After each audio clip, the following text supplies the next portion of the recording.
When it comes to planning your wedding, there's a million and one things that can go wrong. To stop you falling into those classic pitfalls, I'm joined by celebrity wedding planner to the stars, Tara Faye.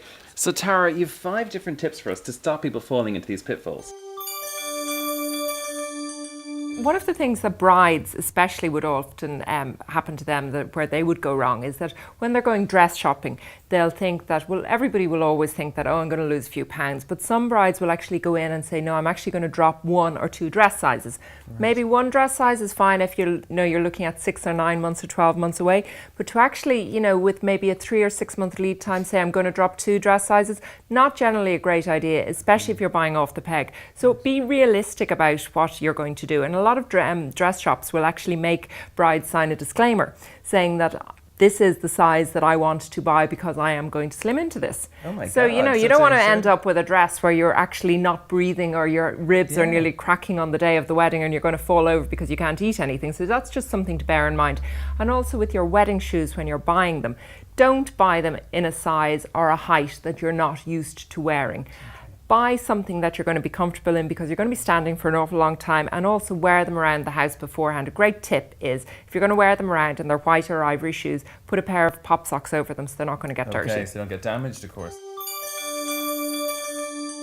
Another potential problem that people can fall into is that they're not using a professional supplier. I think one of the biggest things that people are going, okay, where can we save money?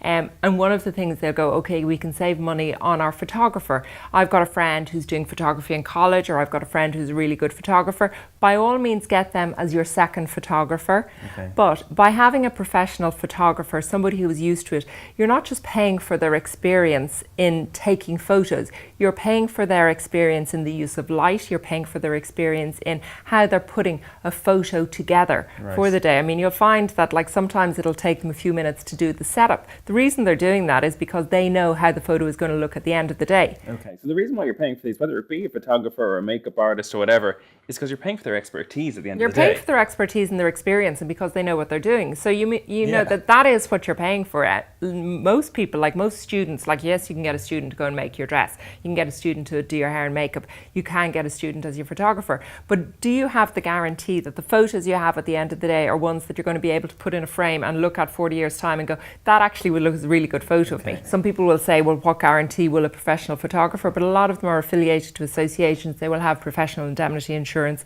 and they've done this hundreds of times before, so they know what they're doing. Yes. The same with videographer. If you like the idea of video, but you don't necessarily want the full package, well, maybe go and get just video for your church service or just for your speeches or elements of the day. And that's way you can save money on something like that. One of the major mistakes that people make before their wedding is maybe not tasting their food and wine before the big day.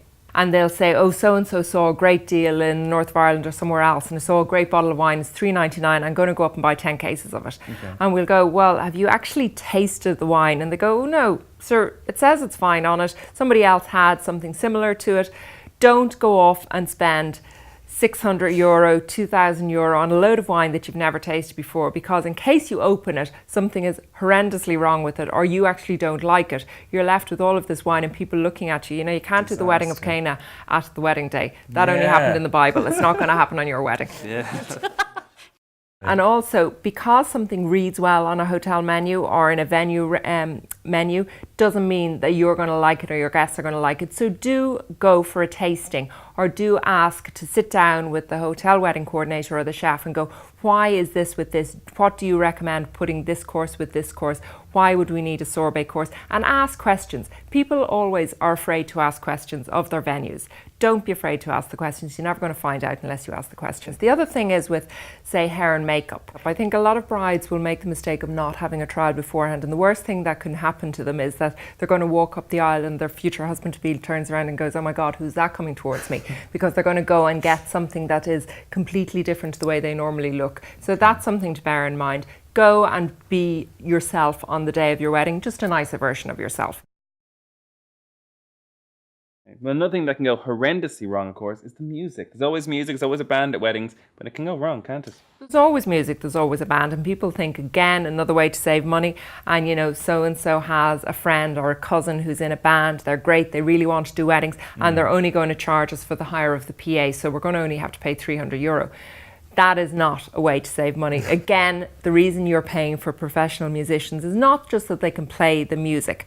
They can usually read a crowd and go, okay, this set isn't working, we'll switch to ABBA, or we'll switch to some other type of music. And you can also say to them beforehand, have you a repertoire of 200 songs that you can play? So if I give you 50 songs that I never ever want to hear at my wedding, at least they have another 150 that they can fall back on. Okay. And if you can't afford a band, you're always better paying for a really good DJ, paying a little bit extra and having them for 3 or 4 hours rather than having a really chronic band that you want off after 20 minutes. Okay, well, for all your 5 tips then, it seems the best thing is to be a bit suspicious. If something is a bargain price, then There's a maybe reason. there's a reason There for is it. a reason. Usually you'll find there is a reason that it's a bargain price. And ask questions. If you're not sort of 100% sure about somebody, ask them to see the portfolio, maybe of weddings they've done before. If there's somebody who is a photographer but suddenly they're really too cheap, say, can I see a portfolio of your wedding? And don't just ask to see one wedding album. Ask them to see a portfolio of a few different weddings, because maybe they have a portfolio of one wedding album, but it could be somebody's album that they borrowed. Of course. So Tara, I think you've saved a lot of wedding disasters that possibly would have happened without your top 5 tips. Thanks a million for giving them to us. You're welcome.